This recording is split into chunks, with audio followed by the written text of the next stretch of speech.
All right, this is the initial preview for those of you guys who are on the mailing list, and also you, my YouTube subscribers. If you guys kind of want first dibs on these Mac blocks, I honestly don't know how many of these we're actually going to make, given the time, and we don't make a whole much of a profit on this. These are going to go for $150. Mostly shipping is honestly the biggest thing across the country. They can almost go as high as like $50 to $60 a ship, so that's kind of where it eats into a lot of the profits on some things. But $150 straight free shipping.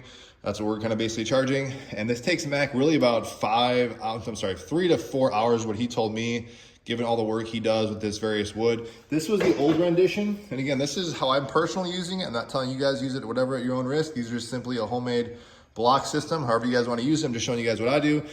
This was the old rendition. This still worked totally fine, just a little bit smaller. This one's a bigger, also weighs a lot heavier piece of wood. It fits my Total Trim Fit, my XLS, my Apex models. Fits my Proform really well too. Haven't tried it on my Grayflex. I just don't have my Grayflex with me. I'm trying to get that soon. I'll show you guys some other things as well here in a second. There is kind of a break-in period when you first lay it on here. At least when I first laid it on here, it kind of like, it doesn't really want to sit in, but then you kind of force it in and it works out totally fine. That'll just kind of come with the territory here. There are these little slits here where you can adjust it.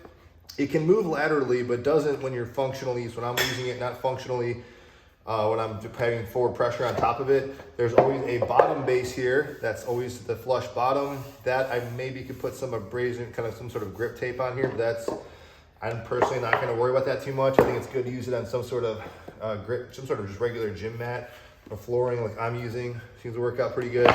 You can see maybe you can see the chipping here. So I can see it in this picture.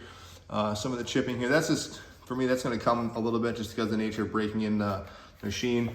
How I'm gonna do it is I'll probably switch off forward and back, adjusting different settings. But this thing is, I feel pretty comfortable. It's bolted in really well. Here, a lot of time it took him to make these. You can see the difference here, back to back compared to this one. That's how I'm personally using it. Also works as a great display case for prized possessions. If you guys can see that, hold my X3 very well. So that's really it, guys. If you have any questions, comments about this, let me know. If you're interested in one of these, I'll put it on my website, possibly on another online store soon. Otherwise, if you want to get kind of first dibs on this, just shoot me an email and we'll go around any kind of like sales tax, anything like that. I can just send you guys an invoice if you guys are interested. Let me know. Thanks again.